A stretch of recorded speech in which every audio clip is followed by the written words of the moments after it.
साथ है कि वो घरकुल योजना में नहीं जाना चाहते। वहाँ पर बुनियादी सहूलियात नहीं है, वहाँ पर रोड, इसी तरह गटर, पीने का पानी, लाइट, हॉस्पिटल, बच्चों की स्कूल, और सबसे ज़्यादा खतरनाक बात, वो इमारत जो है वो धोखाधड़ी इमारत है, कभी भी गिर सकती है।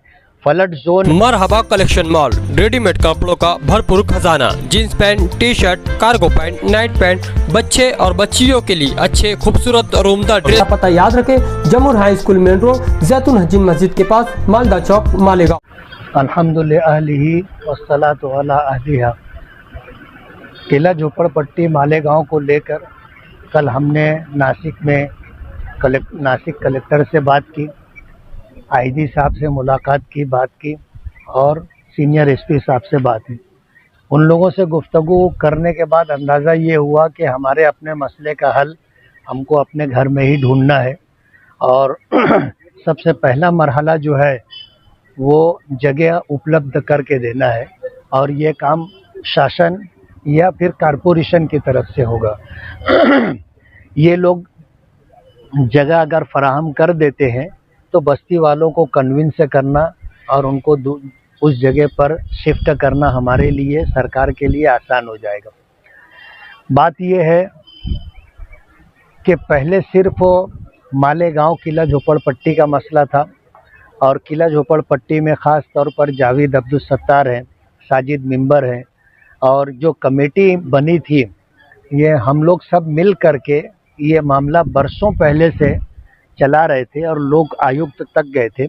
लोक आयुक्त ने किले के मफादात को देखते हुए ये फैसला किया था कि भाई बस्ती के लोगों को पर्यायी जगह देना, उसके बाद उनको यहाँ से हटाना। आज वो फैसला मालेगांव किला झोपड़पट्टी वालों के लिए कारामद है, वरना सरकार ने अभी जो फैसला लिया है वो पूरे महाराष्ट्र के जितने किले हैं और वहाँ पर जो अतिक्रमण है सबको निकालने का फैसला किया है। मालेगांव के अलावा दीगर जगहों पर उनको पर्यायी जगह मिले ना मिले ये मुश्किल है, क्या फ़ैसला होता है वो आगे का मरहला है। लेकिन मालेगांव वालों के लिए अच्छी बात ये है कि लोक आयुक्त में जो फैसला हुआ था कि इनको पर्यायी जगह दे करके इनको यहाँ से हटाना, इसलिए शासन कहो या कारपोरेशन कहो वो इस बात की पाबंद है कि उनको जगह फराहम करके दे।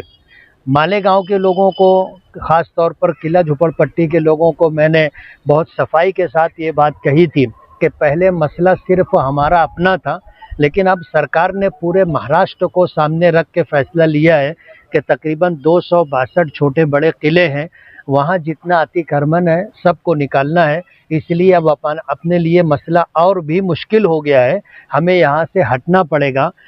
किला झोपड़पट्टी वालों के जो एहसासात है कि वो घरकुल योजना में नहीं जाना चाहते, वहाँ पर बुनियादी सहूलियात नहीं है, वहाँ पर रोड, इसी तरह गटर, पीने का पानी, लाइट, हॉस्पिटल, बच्चों की स्कूल, और सबसे ज़्यादा खतरनाक बात, वो इमारत जो है वो धोखाधड़ी की इमारत है, कभी भी गिर सकती है, फ्लड जोन है, सैलाबी एरिया है, और तीसरी बात ये कि पूरे शहर का जो कचरा उठ करके जाता था वो डंपिंग ग्राउंड उससे लग करके ही है, जिसकी वजह से वहाँ रहने वालों को अलग अलग तरह की बीमारियों का सामना करना पड़ रहा है। इसलिए बस्ती वालों के एहसासात को महसूस करते हुए हम अपनी जिम्मेदारी पूरी कर रहे हैं कि इनको उसके अलावा जगह फराहम करके दी जाए, और उसके लिए हम लोग कोशिश कर रहे हैं, और इंशाअल्लाह हम अपनी कोशिश में कामयाब रहेंगे।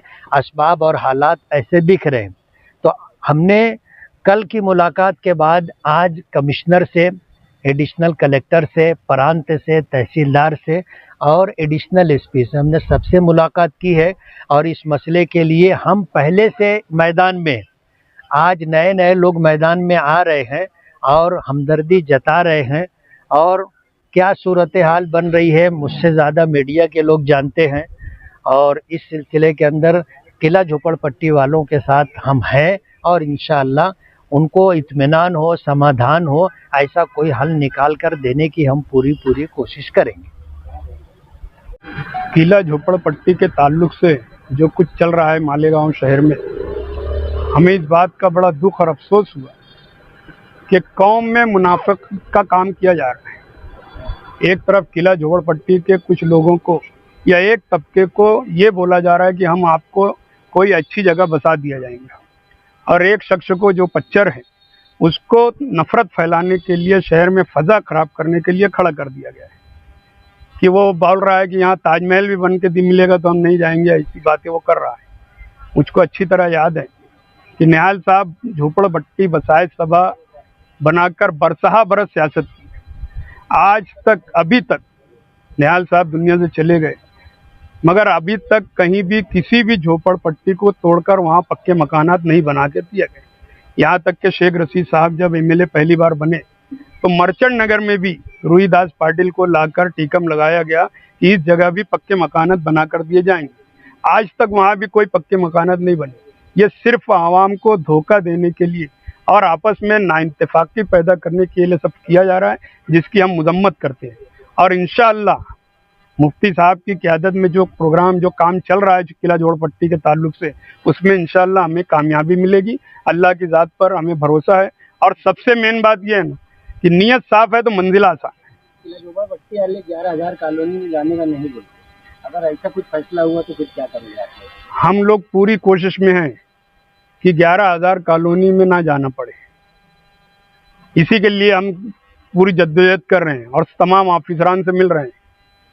ऐसा है कि अभी तहसीलदार साहब ने कहा, प्रांत साहब ने कहा, कल कलेक्टर साहब ने कहा कि ये सिर्फ मालेगांव का मसला नहीं है किले का, ये पूरे महाराष्ट्र का है। मालेगांव का मसला किले का तो पहले से चल रहा है।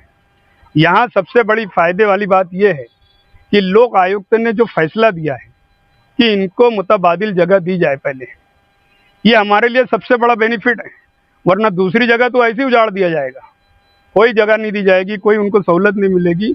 उनकी जब तारीख आएगी वो उखाड़ के फेंक दिया जाएगा। हमें तो कम से कम एक सहारा है लोक आयुक्त का कि हम उस पर कुछ काम कर सकते हैं, बात कर सकते हैं।